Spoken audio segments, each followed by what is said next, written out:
आज इस वीडियो में हम लोग बात करेंगे सीमेन का सैंपल कैसे कलेक्ट करें, क्योंकि वीर्य की जब भी जांच करी जाती है तो सही कलेक्शन जरूरी है। पहले समझते हैं कि कहाँ आपको वीर्य का सैंपल देना पड़ता है। पहली जो कंडीशन होती है, जब आप बच्चे के लिए ट्राई कर रहे हैं, नेचुरली कंसीव करने के लिए नहीं हो पा रहा है, आप डॉक्टर के पास जाते हैं तो पहली जांच आपको बताई जाती है कि सीमेन का टेस्ट करना है, वीर्य की जांच करनी है। सीमेन की रिपोर्ट सही है कि नहीं, इस पर आपका इलाज आगे चलेगा, क्योंकि 50% केसेस में पुरुष कारणों की वजह से बच्चा होने में परेशानी होती है। दूसरी कंडीशन में अगर कोई समस्या आई है, उसके लिए आपका इलाज चल रहा है, तो उस इलाज से कितना फायदा हुआ है ये जजमेंट लेने के लिए आपकी जांच होती है। तीसरी कंडीशन होती है जहां पर आपका इलाज अब हो रहा है, जैसे आईयूआई होना है, आईवीएफ या एक्सी, इसमें आपके सीमेन का सैंपल कलेक्ट किया जाता है। तो अब जब सीमेन का सैंपल कलेक्ट होना है तो इसमें क्या सावधानियां बरतनी है ताकि सही तरीके से हमको सैंपल मिल सके और इससे इलाज में आपको फायदा हो सके, इसको हम लोग समझेंगे डॉक्टर मंदार से, जो एक पुरुष मांचपन विशेषज्ञ और आईवीएफ कंसल्टेंट है और लास्ट 27 सालों से प्रैक्टिस कर रहे हैं। सीमेन सैंपल कलेक्ट करते वक्त क्या आपको सावधानी बरतनी चाहिए? इसके लिए वर्ल्ड हेल्थ ऑर्गेनाइजेशन WHO ने 2010 में ऑलरेडी गाइडलाइंस दिए हुए डॉक्टरों को। तो उसमें पहली जो गाइडलाइंस है, उसके लिए आप पे जो कलेक्शन रूम होना चाहिए वो क्लीन होना चाहिए, सेपरेट होना चाहिए और लैब के पास होना चाहिए। ओके। दूसरा जो उन्होंने क्राइटेरिया दिया है, उसके लिए जो एब्सटेनेंस है, परहेज का पीरियड है, वो 2 से 7 दिन का दिया हुआ है। इसका मतलब क्या है कि 2 से 7 दिन के बीच में आपको सीमेन निकालना नहीं है शरीर के बाहर, आइदर वो सेक्स करके हो या फिर मैस्टरबेशन करके हो या नाइटफॉल हो, तब आप सीमेन सैंपल नहीं दे सकते। परहेज इतना होना ही चाहिए। फिर तीसरा जो क्राइटेरिया है, वो जो डब्बा या कंटेनर है वो स्टराइल कंटेनर होना चाहिए जिसमें सीमेन सैंपल कलेक्ट किया जाता है, और उसका जो टेम्परेचर है 22 डिग्री सेंटीग्रेड से 37 डिग्री सेंटीग्रेड तक होना चाहिए। और सीमेन सैंपल करने का जो तरीका है उसके बारे में उन्होंने बताया है, मैस्टरबेशन करके हस्तमैथुन से, हाथ से आप सीमेन सैंपल दे सकते हैं। कभी कभी ये संभव नहीं होता लैब में, लैब के पास जो रूम है उसमें, तो फिर उन्होंने बताया है आप घर से भी सैंपल दे सकते हैं। केवल कंडीशन इतना ही है, आधा घंटे के अंदर वो सैंपल वो लैब में पहुंचना चाहिए। कभी कभी ये संभव नहीं होता है मैस्टरबेशन करके, तो उन्होंने बताया है फिर आप कॉइटस इंटरप्टस करके कर सकते हैं। कॉइटस इंटरप्टस का क्या मतलब है? मतलब आप संबंध रखिए पत्नी के साथ, और जब आपको लगेगा कि अभी इजैकुलेशन होने वाला है तो योनि के अंदर इजैकुलेशन ना करे, सीमेन ना निकाले योनि के अंदर, लिंग बाहर निकाले और फिर डब्बे में जो कंटेनर है उसमें कलेक्ट करे। कई बार ये भी संभव नहीं होता क्योंकि इधर उधर स्पिल हो जाता है, तो उसके लिए उन्होंने बताया है कि आप नॉन टॉक्सिक कॉन्डम, ये कॉन्डम होता है जो नॉन टॉक्सिक होता है, मतलब हानिकारक नहीं होता है, उसके अंदर जो भी मटेरियल यूज होता है उसमें कि वो स्पर्म को हानि पहुंचाए, तो ऐसे नॉन टॉक्सिक कॉन्डम के साथ आप सीमेन सैंपल संबंध रखते वक्त वो कहाँ पे इकट्ठा होगा? कॉन्डम में इकट्ठा होगा। फिर ये आप सैंपल टेस्ट के लिए दे सकते हैं।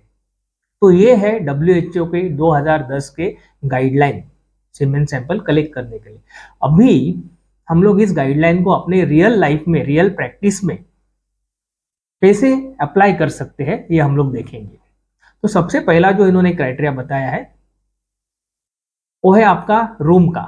एक क्लीन रूम होनी चाहिए, सेपरेट होनी चाहिए, लैब के करीब होनी चाहिए, शोरगुल से दूर होनी चाहिए, जहाँ पे आपको शांति मिले, शांति से आप अपना सीमेन सैंपल कलेक्ट करें। बहुत लोगों के पास जब ये नहीं होती है तो बाथरूम में भेज देते हैं, तो इतना याद रखें, बाथरूम में अपना सीमेन सैंपल कलेक्ट मत करें, उस सेंटर में सीमेन सैंपल कलेक्ट ना करें आप। ओके, सेपरेट रूम होना बहुत जरूरी है। फिर दूसरा जो गाइडलाइन है परहेज का, उन्होंने 2 से 7 दिन का दिया है। हमारे प्रैक्टिस में अभी काफी दिनों से हम लोग ये 2 से 5 दिन तक कर रहे हैं। तो ये क्या जरूरी है, इतना एब्सटिनेंस होना क्यों जरूरी है परहेज? अगर वो कम होगा, अभी कल ही सेक्स करके आया आज सीमेन सैंपल, तो क्या होगा? एब्सटिनेंस पीरियड, परहेज का टाइम कम होगा तो क्या होता है, ये जो सीमेन का जो काउंट है वो उससे कम हो जाता है। तो इसके लिए हमको जो वास्तव में जो रिपोर्ट है, सही रिपोर्ट नहीं मिलेगा। ओके। और जब एब्सटिनेंस पीरियड, लोग कभी कभी सीमेन का जांच करना है इसलिए बहुत दिनों तक सेक्स ही नहीं करते। ओके, तो इसमें एब्सटिनेंस पीरियड ज्यादा हो जाता है, उसमें भी रिपोर्ट सही नहीं मिलेगा। क्या होगा? इसमें काउंट तो बढ़ा हुआ दिखाएगा, जो वास्तव में इतना बढ़ा हुआ है नहीं, लेकिन काउंट बढ़ा हुआ है मिलेगा, लेकिन जो मोटिलिटी है वो कम हो जाएगी, उसकी मॉर्फोलॉजी क्वालिटी भी कम हो जाएगी, तो रिपोर्ट हमको सही नहीं मिलेगा। रिपोर्ट सही नहीं मिलेगा तो सही इलाज शुरू नहीं होगा। तो एब्सटिनेंस का ध्यान आप जरूर रखें। फिर दूसरा जो प्रॉब्लम होता है, कभी कभी क्या होता है, लोग पूछते हैं कि हमको अभी सीमेंट का सैंपल कलेक्ट करना है, तो हमको कुछ आदतें हैं, व्यसन है, दारू, तंबाकू, स्मोकिंग, क्या हम लोग बंद कर दें 1 महीना या 15 दिन या 1 हफ्ता, ताकि रिपोर्ट अच्छा है? देखिए, यहाँ पे प्रॉब्लम ये है कि आप यहाँ पे जो वास्तव में जो चीज़ें वो रिपोर्ट आना चाहते हैं, तो जैसे है वैसे आपको सीमेंट सैंपल देना चाहिए, जैसा आपका लाइफस्टाइल है। ये तो ऐसा ही हो गया कि किसी मंत्री का और किसी अधिकारी का, मंत्री जी अधिकारी का दौरा है, तो उसके पहले सब रंगो रंगोटी कर लेते हैं, सफर साफ सफाई कर लेते हैं। वो जाने के बाद तुरंत पैसे है पहले है वैसी परिस्थिति निर्माण हो जाती है, तो वास्तव में जो है वो चीज़ दिखती नहीं है। इसलिए वो लोग भी कभी कभी सडन विजिट करते हैं, सडन इंस्पेक्शन करते हैं, क्या चीज़ है देखने के लिए। वैसे ही ये सब करके फायदा नहीं है, मैनिपुलेशंस है। आपके अंदर जो सीमेंट का काउंट है, जो सही में है वास्तव में, वो दिखना जरूरी है ना, तो भी डॉक्टर को पता चलेगा। तो ये सब मैनिपुलेशंस करके कुछ फायदा नहीं है। और हमारे प्रैक्टिस में हमने देखा है कि जो भी सीमेंट की जांच करते तो कभी भी ऐसा मुंह लाल करके तंबाकू खा के लोग आए नहीं हैं, या फिर दारू पी के टून होके आए नहीं, सिगरेट 4-5 बीड़ी सिगरेट फूंक के नहीं आए हैं। इतना तो लोगों को समझ होती है, समझदार लोग होते हैं। तो ये सब करने की जरूरत नहीं है, एक दिन पहले, कुछ घंटे पहले ठीक है, ओके। जैसा है वैसा रिपोर्ट आने के लिए आप, जैसा आपका लाइफस्टाइल है उस हिसाब से करें। लेकिन कुछ ऐसी कंडीशंस होती है जहाँ पे आपको बुखार है, यहाँ पे आपका इन्फेक्शन है बॉडी में, कुछ खांसी आ रही है, सर्दी आ रही है, कुछ इन्फेक्शन है, रात को नींद नहीं हुई, बहुत टेंशन है, आप फिजिकली मेंटली फिट नहीं है, तो आप डॉक्टर को बता दें, क्योंकि वहाँ पे आपको डेफिनेटली आपके रिपोर्ट के ऊपर उसका असर पड़ेगा। तो ये सब सही हो जाए तब आप उसका रिपोर्ट करें, ओके। तो ये रहा परहेज का। फिर तीसरा जो पॉइंट है, जो कंटेनर है, वो कंटेनर बताया पहले ही 22 degree centigrade to 37 degree centigrade में होना जरूरी है। अपने कई स्टेट होते हैं अपने इधर इंडिया में जहाँ पे टेम्परेचर एक्सट्रीम लेवल पे जाता है, बहुत ज़्यादा गर्मी हो जाती है या बहुत ज़्यादा विंटर में टेम्परेचर डाउन हो जाता है, तो टेम्परेचर होना बहुत ज़रूरी है उस रेंज में। और ये देखने का काम लैब के लोगों का है, डॉक्टर के लोगों का है, ओके। तो ये आपकी जिम्मेदारी नहीं है, क्योंकि अगर टेम्परेचर मेंटेन नहीं होगा तो जो स्पर्म है वो डैमेज हो जाएगा, अंदर से रिपोर्ट सही नहीं मिलेगा। तो अभी अभी एक्चुअली हम लोग आते हैं प्रोसीजर में। ये मुख्य चीजें हो गई आपकी। अभी प्रोसीजर में जब आपको सीमेंट का सैंपल बता दे रहे डॉक्टर, तो आपको एक स्टेराइल कंटेनर देंगे, ओके। तो वहाँ पे उसके ऊपर आपका नाम वगैरह सब लिखना है, पत्नी का नाम लिखना है, डेट लिखनी है। आप एक स्पेशल रूम में, जो सेपरेट रूम है उसमें जाएंगे, 2-3 बार लंबी गहरी सांस लेंगे, फिर आप बाथरूम में जाएंगे, प्राइवेट पार्ट अपना क्लीन कर लेंगे, फिर उसको कॉटन, जो भी रुमाल है, नैपकिन है, उससे साफ कर लेंगे, ठीक है। वहाँ पे बेड होगा, रिक्लाइनर होगा, बेड पे रिक्लाइनर पे आप आराम से लेटेंगे, ओके।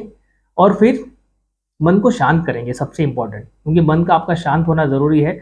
और फिर बाद में कुछ इरोटिक चीजें आप इमेजिन करेंगे। उसके पहले आप जो ढक्कन है उसको खोल के रखिए, क्योंकि बाद में जब आपका सीमेंट निकलने का प्रोसीजर शुरू हो जाएगा, जो स्पर्ट में निकलता है, तो अचानक से डब्बा ढूंढने लगेंगे तो इधर उधर स्पिल हो सकता है, ठीक है। तो आपको स्टिमुलेट करना है अपने आप को, कुछ इरोटिक चीजें आपको इमेजिन करनी है। उसके लिए आपको तुरंत करने की जरूरत नहीं है कि गए तो 2-3 मिनट में निकालना है। You take your own time, 10 minute, 15 minute, आधा घंटा, प्रॉपरली स्टिमुलेट हो जाइए। और जब सीमेंट निकलेगा तो कंपन होगा लिंग में, और कंपन होकर धार में निकलेगा, एक स्पर्ट आएगा, तो सारे जो 2-3 स्पर्ट जो होते हैं वो सारे आपको इकट्ठा करने हैं। पहले स्पर्ट में ज्यादा सीमेंट काउंट होता है। अगर कभी कभी हड़बड़ी में तो अगर नीचे गिर जाए तो उसको उठाइए मत, स्टाफ को बाद में नोट डाउन करा दे। इसलिए बताया था आपको कि जो ढक्कन है वो पहले खोल के रखे, तो जब आपको पता चलेगा अभी निकलने वाला है तो उसमें कलेक्ट करें सारे स्पर्ट। और जब आपने सैंपल कलेक्ट कर लिया है, फिर जाके अपना प्राइवेट पार्ट धो लीजिए, डब्बा बाद में उसका ढक्कन बंद कर दीजिए। और जो टाइम है आपका, टाइम ऑफ कलेक्शन, वो नोट डाउन जरूर कर लीजिए और स्टाफ को बता दीजिए कौन से समय में आपने सीमेंट का सैंपल निकाला है, क्योंकि लिक्विफैक्शन करने के लिए बहुत जरूरी होता है। कब लिक्विफैक्शन हुआ है इसके लिए वो टाइम ऑफ कलेक्शन जानना बहुत जरूरी होता है। तो ये रही कुछ सावधानियां और कुछ सूचना जिसका आपको पालन करना है, इससे आपका प्रॉपरली सीमेंट सैंपल आप कलेक्ट कर पाएंगे। धन्यवाद सुनने के लिए। आपने डॉक्टर साहब से समझ लिया कि जब सीमेंट का आप सैंपल देते हैं तो क्या सावधानियां बरतनी है। अधिकांश लोग तो सैंपल दे देते हैं, कोई परेशानी की बात नहीं, लेकिन कुछ लोगों में परेशानियां होती हैं, वो लोग सैंपल नहीं दे पाते हैं। अब ये परेशानियां क्या होती हैं, क्यों होती हैं, इसका हम लोग सॉल्यूशन क्या दे सकते हैं, निवारण क्या है, ये हम लोग अगले वीडियो में समझेंगे। आपको वीडियो पसंद आया हो तो लाइक, शेयर, सेव और सब्सक्राइब करें और अगर इससे संबंधित कोई सवाल हो तो कमेंट बॉक्स में पूछें, हम बहुत जल्दी ही आपकी क्वेरीज का आंसर करने की कोशिश करेंगे। Thank you.